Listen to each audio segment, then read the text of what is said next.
Hello student, स्वागत है आपका आपके चैनल आनंद सिविल प्रिपरेशन में। आज हम लोग राष्ट्रीय खेल पुरस्कार से जो बचा हुआ प्रश्न था उसको डील करने वाले हैं, जो 1 से 25 तक कंप्लीट कर लिए थे। आज 26 से प्रारंभ करेंगे। आज 26 का है कि 2026 में पद्म विभूषण कितने लोगों को दिया गया? 7 लोगों को दिया गया। अगला है कि पद्म भूषण 2026 में कुल कितने लोगों को मिला? तो इसमें 19 लोगों को मिला। अगला है आपका कि पद्मश्री 2026 में कुल कितने लोगों को मिला? तो उसमें 105 लोगों को मिला। अगला है कि पद्म पुरस्कार की अनुशंसा कौन करता है? तो पद्म पुरस्कार की अनुशंसा आपका आपका बी नंबर ऑप्शन है, राज्य सरकार करता है। अगला है आपका कि पद्म पुरस्कार विजेताओं की सूची किस मंत्रालय द्वारा जारी की जाती है? गृह मंत्रालय द्वारा जारी की जाती है, ऑप्शन बी। अगला है कि पद्म पुरस्कार में मरणोपरांत सम्मान दिया जा सकता है? तो इसमें है कि हाँ, दिया जा सकता है।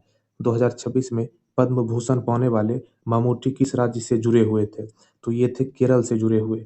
अगला है प्रश्न आपका कि पद्म पुरस्कार किस प्रकार का सम्मान है? तो ये नागरिक सम्मान है। पद्म पुरस्कार पदक किस धातु का होता है? तो ये कांस्य धातु का होता है। अगला है आपका कि पद्म पुरस्कार समारोह वर्ष में कितनी बार हो सकता है? तो वर्ष में एक बार ही हो सकता है। अगला है आपका कि 2026 में पद्मश्री पाने वाले रोहित शर्मा किस खेल से जुड़े हुए थे? तो ये क्रिकेट से जुड़े हुए थे। हरमनप्रीत कौर किस राज्य से संबंधित है? तो हरमनप्रीत कौर पंजाब से संबंधित है। अगला है आपका कि सविता पुनिया किस पद से खेलती है? तो सविता पुनिया जो है गोलकीपर है, ऑप्शन सी। अगला है आपका कि पद्म पुरस्कार विजेता कौन शपथ दिलाता है? ये दिलाता है आपका राष्ट्रपति। अगला प्रश्न है कि पद्म पुरस्कार किस अवसर पर घोषित होते हैं? तो ये गणतंत्र दिवस पर घोषित होते हैं। अगला है आपका कि पद्म पुरस्कार की शुरुआत किस वर्ष हुई थी? 1954 में। पद्म भूषण किस श्रेणी का सम्मान है? तो द्वितीय सम्मान है। अगला है आपका कि पद्म भूषण किस श्रेणी का सम्मान है? सॉरी, पद्म विभूषण किस श्रेणी का सम्मान है? तो प्रथम श्रेणी का। पद्मश्री तृतीय श्रेणी का। पद्म पुरस्कार का उद्देश्य क्या है? तो पद्म पुरस्कार का उद्देश्य विभिन्न क्षेत्रों में उत्कृष्ट योगदान को सम्मानित करना। तो अगला है आपका कि 2026 में कितनी महिला पद्म पुरस्कार से सम्मानित हुई? तो अगला इसमें है कि महत्वपूर्ण तथ्य, इसमें है उत्तर कि लगभग 23। अगला है आपका कि पद्म पुरस्कार में विदेशी नागरिकों को भी सम्मानित किया जा सकता है? तो आंसर है हाँ, किया जा सकता है। अगला है आपका कि पद्म पुरस्कार के लिए अधिकतम आयु सीमा क्या है? तो इसकी कोई सीमा नहीं है। अगला है आपका कि पद्म पुरस्कार के लिए नामांकन कब तक आमंत्रित होते हैं? तो प्रतिवर्ष सितंबर तक।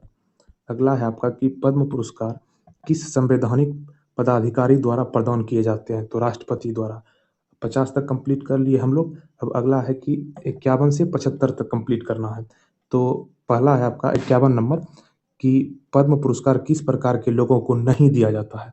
तो इसमें पद्म पुरस्कार नागरिक, कर्मचारी, राजनीतिज्ञ, सामान्य नागरिक, इस सबको दिए जा सकते हैं। तो अगला है आपका कि पद्म पुरस्कार का प्रतीक चिन्ह क्या है? कमल का फूल। पद्म पुरस्कार में प्रमाण पत्र को क्या कहा जाता है? तो सनद कहा जाता है। इसमें 54 नंबर प्रश्न है कि पद्म पुरस्कार की घोषणा कौन करता है? तो भारत सरकार करता है। पद्म पुरस्कार विजेताओं को क्या कोई नगद राशि दी जाती है? तो नहीं, नगद राशि नहीं दी जाती है। अगला है आपका कि 2026 में पद्म भूषण पाने वाले उद्योगपति कौन थे? उदय कोटक थे। अगला है आपका 57 नंबर, पद्म पुरस्कार किस सूची में शामिल नहीं होते हैं? तो इसका आंसर है आपका कि सैन्य अलंकरण में शामिल नहीं होते हैं, ऑप्शन ए। तो अगला है आपका 58 नंबर, पद्म पुरस्कार किस क्षेत्रों में दिए जाते हैं? तो इसका उत्तर है कि कला, साहित्य, विज्ञान, चिकित्सा, खेल, समाज सेवा आदि के क्षेत्र में दिया जाता है। अगला है आपका कि अगला है आपका कि पद्म पुरस्कार की अनुशंसा कौन सी समिति करती है? तो पद्म पुरस्कार समिति करती है। अगला है आपका कि पद्म पुरस्कार का चयन अंतिम रूप से कौन अनुमोदित करता है? तो प्रधानमंत्री और राष्ट्रपति दोनों करता है। अब 61 से 75 का क्वेश्चन देखते हैं, लघु प्रश्न है जो आपका 61 नंबर प्रश्न है कि पद्म पुरस्कार, ये वन लाइनर फॉर्मेट में है। पद्म पुरस्कार 2026 की कुल संख्या क्या थी? 131। पद्म विभूषण 2026 की कुल संख्या कितनी थी? 7।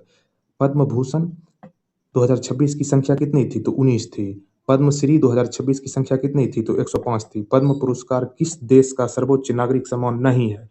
तो भारत रत्न। पद्म पुरस्कार किस देश का सर्वोच्च नागरिक सम्मान नहीं है? तो भारत का। अगला है आपका कि 66 नंबर प्रश्न है कि पद्म पुरस्कार की शुरुआत किस सरकार ने की? तो भारत सरकार ने की है। अगला है आपका इसी में कि पद्म पुरस्कार किस अधिनियम के तहत नहीं है? तो ये संविधान में अलग उल्लेख नहीं है। ये चीज़ जो है ना, संविधान में उल्लेख नहीं है पद्म पुरस्कार के बारे में। आपका अगला है 68 नंबर, पद्म पुरस्कार किस वर्ष से नियमित रूप से दिए जा रहे हैं? तो नियमित रूप से जो दिए जा रहे हैं 1954 से। आपका अगला है कि पद्म पुरस्कार विजेताओं को क्या पदवी लगाने की अनुमति है? नहीं, पदवी लगाने की पद्म पुरस्कार विजेताओं को नहीं है। अगला है आपका कि पद्म पुरस्कार किस भवन में दिए जाते हैं? तो राष्ट्रपति भवन में। 71 नंबर प्रश्न है कि पद्म पुरस्कार की घोषणा किस महीने में होती है? तो जनवरी महीने में। अगला है आपका कि पद्म पुरस्कार के लिए आवेदन कौन कर सकता है? तो कोई भी नागरिक कर सकता है। पद्म पुरस्कार में कितने विदेशी शामिल थे 2026 में? 2026 में लगभग 10 विदेशी शामिल थे। अगला है आपका 74 नंबर प्रश्न कि पद्म पुरस्कार का डिजाइन किस फूल पर आधारित है? तो कमल के फूल पर आधारित है। पद्म पुरस्कार समारोह किस वर्ष में 2 बार नहीं होता? हर वर्ष 1 बार होता है। पद्म पुरस्कार समारोह किस वर्ष में 2 बार नहीं होता है? तो हर वर्ष 1 बार ही होता है। आपका अगला है इसी में कि अब एमसीक्यू टाइप आ गया कि 76 से 100 का। अब देखते हैं। अगला है आपका इसी में 76 नंबर प्रश्न कि पद्म पुरस्कार का प्रशासनिक मंत्रालय गृह मंत्रालय है। पद्म पुरस्कार किस वर्ष स्थगित नहीं हुए? 2026 में। अगला है आपका अगला है कि पद्म पुरस्कार वेबसाइट क्या है? padmaaward.gov.in। अगला है आपका पद्म पुरस्कार में खेल क्षेत्र का प्रतिशत लगभग कितना था? तो लगभग 7% था।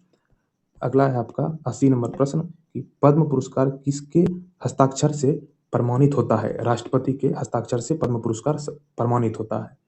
अगला है आपका अगला है खेल आधारित त्वरित प्रश्न 81 से 90 तक। रोहित शर्मा खेल क्रिकेट से संबंधित है। हरमनप्रीत कौर क्रिकेट से संबंधित है। सविता पुनिया हॉकी से संबंधित है। परवीन कुमार पैरा एथलेटिक्स संबंधित है। खेल क्षेत्र में कुल सम्मान 9 को मिला था। महिला क्रिकेटर सम्मानित किए थे हरमनप्रीत कौर को। 86 नंबर प्रश्न 87 है आपका कि पुरुष क्रिकेटर सम्मानित रोहित शर्मा हुए थे। हॉकी खिलाड़ी सम्मानित आपका सविता पुनिया थे। पद्मश्री खेल में किस श्रेणी का सम्मान है? तृतीय श्रेणी का सम्मान है। आपका 90 नंबर प्रश्न है कि पद्म पुरस्कार 2026 की घोषणा तिथि थी 26 जनवरी 2026 को। अगला है 91 नंबर प्रश्न 100 मिश्रित त्वरित आपका 91 नंबर 100 मिश्रित त्वरित पुनरावृत्ति 91 नंबर में आपका पुरस्कार की कुल श्रेणी क्या थी? श्रेणियां 3 है। पद्म पुरस्कार की कुल श्रेणी कितनी है? तो 3 है। सर्वोच्च श्रेणी है पद्म विभूषण, द्वितीय श्रेणी है पद्म भूषण, तृतीय श्रेणी है पद्मश्री। इसकी पद्म पुरस्कार की स्थापना 1954 में हुई थी। समारोह स्थल राष्ट्रपति भवन। प्रशासनिक मंत्रालय आपका गृह मंत्रालय। क्या नगद राशि मिलती है? नहीं मिलती है। क्या मरणोपरांत दिया जा सकता है? हाँ, दिया जा सकता है। कुल सम्मानित 2026 में 131। तो आपका ये पूरा कंप्लीट हो गया पद्म पुरस्कार। तो इसका नेक्स्ट पार्ट एक नए टॉपिक के साथ जरूर आएगा। धन्यवाद।